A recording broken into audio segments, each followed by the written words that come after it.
परम सम्मानित मंच एवं प्यारे साथियों, मैं दो घटनाओं के माध्यम से अपनी बात कहने की कोशिश करूंगा। ये गुजरात के राजकोट में रहने वाली एक स्कूल अध्यापिका जयश्री बेन के जीवन की कहानी है। दुनिया की हर माँ की तरह उस माँ ने भी बहुत से सपने देखे, अपने इकलौते बेटे को खूब पढ़ाया लिखाया, अच्छी तालीम दिलाई। बेटा भी सफल हुआ, प्रोफेसर बन गया, डॉक्टर बहू से शादी हो गई, घर में पैसों की कोई कमी नहीं रही, जीवन में सब कुछ ठीक ही चल रहा था। लेकिन बुरे दिन कुछ ऐसे आए कि बूढ़ी माँ को लकवा मार गया, पैरालिसिस हो गया, हाथ पैरों ने काम करना बंद कर दिया, तो माँ तो बिस्तर पर पड़ी रहने लगी। एक रोज कुछ यूं हुआ बीमारी के दिनों में कि बेटे ने माँ को सहारा देकर खड़ा किया। माँ बड़ी खुश हुई कि मेरा बेटा मेरे बुढ़ापे की लाठी बन रहा है। बेटा माँ को पकड़कर धीरे धीरे सीढ़ियों के सहारे छत पर ले गया। माँ बड़ी खुश हुई कि मेरा बेटा मुझे धूप दिखाने ले जा रहा है। छत पर जाने के कुछ देर बाद बेटे ने अपनी माँ को गोद में उठा लिया। माँ खुशी से भाव विभोर हो गई कि मेरा बेटा जान गया है कि मुझे सीढ़ियों से चढ़ने उतरने में दिक्कत होती है, मेरा बेटा मेरी कितनी फिक्र करता है, मुझसे कितना प्यार करता है। लेकिन उसके बाद उस बेटे ने जो किया, हाथ उठाकर दुआ कीजिए कि दुनिया का कोई भी इंसान ऐसा ना करे। उस बेटे ने गोद में उठाकर अपनी माँ को 4 मंजिला मकान की छत से नीचे फेंक दिया। बूढ़ी माँ कुछ समझ पाती उससे पहले उसकी जिंदगी खत्म हो गई। चौथी मंजिल से नीचे गिरने में कितना वक्त लगता है? 3-4 सेकंड लगते होंगे।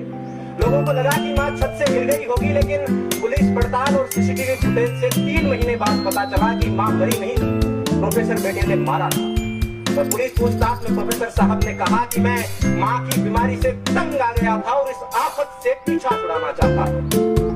इनकी तासीर सब गुरूर में बदली, बुनियाद रिश्तों की महज दस्तूर में बदली, और बुजुर्गों को फकत आफत समझ बैठी औलाद आदम की बड़े बेदूर में बदली। 2 महीने की बीमारी से परेशान होकर प्रोफेसर साहब ने 9 महीने तक पेट में रखने वाली माँ को मार डाला। ऐसा ही कुछ मुंबई की आशा साहनी के साथ हुआ।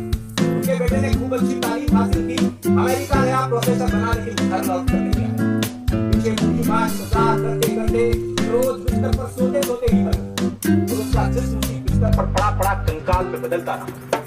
बेटे ने 1.5 साल तक कोई खबर नहीं ली, और बाद में जब घर लौट कर देखा तो बिस्तर पर उन दोनों के रिश्तों की तरह खोखला एक हड्डियों का ढांचा पड़ा था। ऐसा ही कुछ सूरत की चंपाबेन के साथ हुआ, ऐसा ही कुछ इलाहाबाद के कमलेंद्र श्रीवास्तव के साथ हुआ, ऐसा ही कुछ इसी शहर के ब्रह्मपुरी में रहने वाले एक बुजुर्ग के साथ हुआ। एक आध घटना हुई होती तो कहा जा सकता था कि उस मनुष्य की मनोवृत्ति में कुछ फर्क रहा होगा, कुछ विकार रहा होगा, लेकिन ऐसी घटनाएं बहुत सामान्य हो चली। अखबारों में रोज यही खबर है, और इन घटनाओं में एक दुखद समानता यह है कि ये उन घरों में घटित हो रही है जिनमें बच्चों ने बहुत अच्छी तालीम हासिल की। मुझे आज बोलने के लिए जो विषय दिया गया था वो ये था कि तालीम तो है, लेकिन तहजीब कहीं खो गई है। हालांकि पथ पथ पर इस बात की गवाही मिलती रहती है, लेकिन ये घटनाएं इस बात को पूरी तरह से सिद्ध कर देती है कि तालीम तो है, लेकिन तहजीब कहीं खो गई है। शिक्षा तो है, लेकिन संस्कार कहीं खो गए हैं, सभ्यता कहीं खो गई। अब प्रश्न यह उठता है कि ऐसी घटनाएं हो क्यों रही है, तहजीब खो क्यों रही है? दरअसल हम जिस तरह से अपने बच्चों को पालते हैं और उन्हें सिर्फ तालीम देते हैं, उससे बच्चे प्रोफेसर, इंजीनियर या डॉक्टर तो बन जाते हैं, लेकिन इंसान नहीं बन पाते। स्पष्ट कर दूं कि मैं शिक्षा नीतियों को कोसने के लिए खड़ा नहीं हुआ। दुनिया के हर देश में शिक्षा नीतियां इसी तरह से काम करती हैं। अकादमिक शिक्षा का संस्कारों से सीधे तौर पर कोई लेना देना नहीं। संस्कार देने का काम समाज करता है, परिवार करता है, माँ बाप करते हैं। और अगर संस्कार कहीं खो रहे हैं तो इसकी जिम्मेदारी उन्हीं की बनती है। बच्चा संस्कार कहाँ से सीखता है? घर से ही तो सीखता है। अब पहली बात तो यह कि बच्चों को घर में रखा ही नहीं जाता, और यदि रख भी लिया जाता है तो स्कूल में और घर में कोई फर्क नहीं रखा जाता। हम सब जानते हैं कि संस्कार सिखाने की उम्र में माँ बाप बच्चों को रट्टा मारना सिखा रहे होते हैं।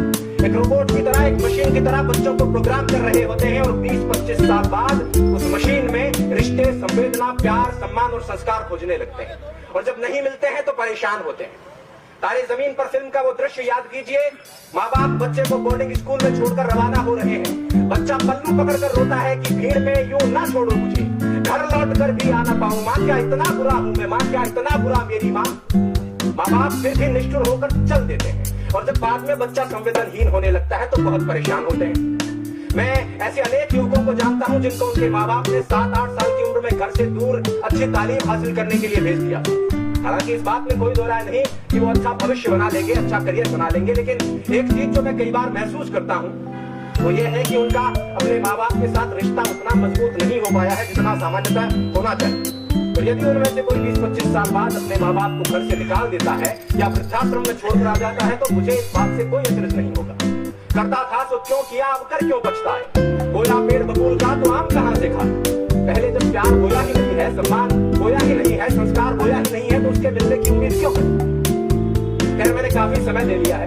अंत में चलते चलते बस इतना कहना चाहूंगा कि जयश्री बहन तो छत से फेंके जाने के बाद नीचे गिरते वक्त कुछ सोच पाई थी या नहीं सोच पाई थी मुझे नहीं मालूम, लेकिन अगर आपके साथ ऐसा हुआ, भगवान ना करे ऐसा हुआ, तो आप ये जरूर सोचेंगे कि तालीम के साथ तहजीब भी दे दी होती तो इस तरह नहीं बनना पड़ता। और अगर आप इस पश्चाताप के साथ नहीं बनना चाहते हैं तो अपने आने वाली नस्लों को, अपनी पीढ़ियों को, अपनी औलादों को मशीन बनाने के बजाय मनुष्य बनाने की शुरुआत कर दीजिए। यही शब्दों के साथ